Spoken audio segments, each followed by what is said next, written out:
Hey guys, and welcome to another tactical video. In this video I'll be doing an analysis of Serellan's TakeDown. Now there's been a ton of YouTube videos that have reviewed this already, and I'm not really going to get into all of what was said. Obviously the game has issues, it's pretty much an alpha, etc, etc, etc. What I do want to talk about is not so much a review of the game, because that's already been done, but more of an analysis, and just offer some thoughts on where I think this title could go, and what it was striving for, and what tactical gamers look for in a title. So first off, graphically, the game looks pretty good. There's nothing to complain about. But graphics aren't really the main point of what tactical gamers are looking for. If we were looking for graphics, we would be playing Call of Duty, Battlefield, any number of titles, that Crisis, that look absolutely astonishing and amazing. That's not what we're looking for. What we're looking for is tactics.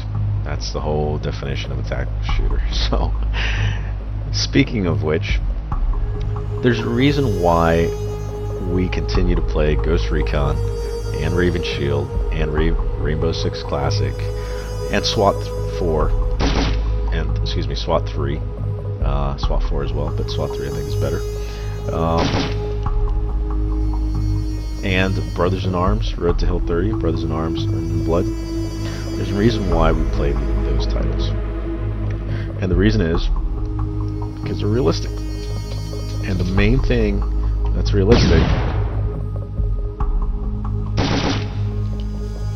is the AI. That is the bottom line, make or break deal in any title. Now, I will give you this. Mechanics are a little bit sluggish, but they're overall pretty good. It feels like a modern shooter. In fact, it feels a lot tighter than a lot of other titles. The movement's really tight. I think it's actually too slow, and other people have commented on that as well. But the main thing is that we want artificial intelligence that is believable. Now, I've mentioned Droopy's AI mod for Ghost Recon. Increased dispersion, increased inaccuracy of the AI, so that they're not deadly snipers with pistols and AKs, and boom, you have a great tactical shooter. Alright, the only thing that I can complain about in Ghost Recon is the accuracy of the default AI. Now, if you had Droopy's mod in there, problems go away, and you actually have AI that are smart. They react to suppressive fire, they flank you, they suppress you, they're smart.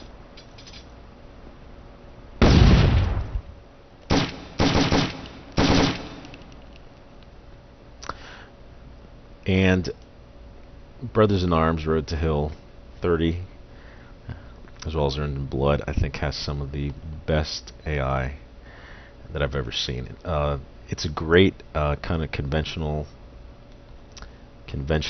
warfare type of sim. And Brothers in Arms, you don't even have to tell the AI to really do much. They will suppress themselves, they will engage targets. They're just incredibly smart. Talking about CQB, obviously SWAT 3 I think is the absolute winner. Raven Shield comes right behind it, again with another modification. Now, some people have commented, well, the original tactical titles had AI problems, and eventually those, we just got used to it and we kind of moved on. Not really the case. The Ghost Recon and Rainbow Six Classic had pretty solid AI. It just needed some tweaking. Like, for instance, Rainbow Six Classic, you guys would get stuck in corners and things like that, but they would actually shoot and engage to an extent. I think by far Brothers in Arms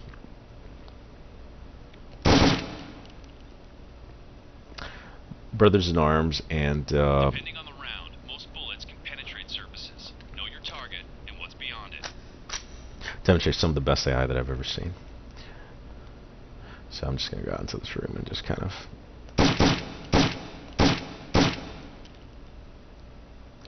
clear it out. SWAT 3 again, best CQB AI that you could find.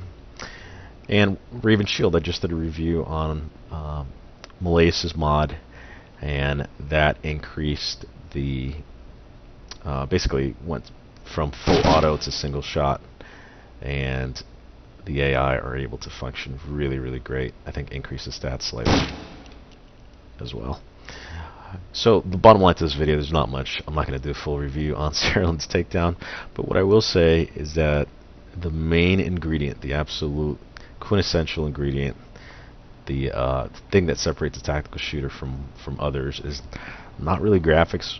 You know, we'll settle for Ghost Recon graphics and Rainbow Six Classic graphics if that's what we can get, if it delivers the tension, the atmosphere. So tension and atmosphere, you can only produce that with AI that is believable and realistic.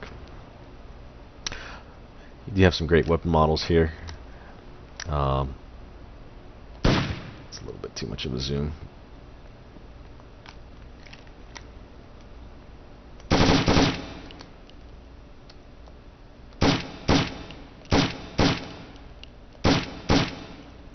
So all in all, the mechanics are pretty solid. I think you're just a little bit sluggish on the way you move and things like that. But all in all, it feels like a tactical shooter. It feels really, really good. AI by far is, I'm not a coder, but I imagine it's probably the hardest thing to code. And it's not something you can slack off on. I mean, you can slack off on the graphics, you can slack off on a lot of things in a tactical shooter, but you can't slack off on the AI. So, just to be fair to this title, all of the tactical shooters that I mentioned do have some sort of modification, except for, Brothers in Arms does have the RedSabre AI mod, which allows enemies to flank you, to deploy smoke, and generally not be stuck in a position, but that's pulling from the code that already exists. And like I said, Brothers in Arms has some of the best friendly AI that you could ask for. If you're representing a tactical team, especially an elite counterterrorism team, you have to have friendly AI that can meet the standard and that are delivering and operating like real guys would. So if enemy AI should be ranked on maybe like a 1 to 5 scale, if that. And you get the guys that are shooting 1,000 rounds a week on elite counterterrorism teams, they should absolutely be at a 10, if not 8, 9, or 10, or something like that. So when Serellan's AI is kind of walking around like zombies and just getting shot at, it's a game breaker. Just not, especially single player.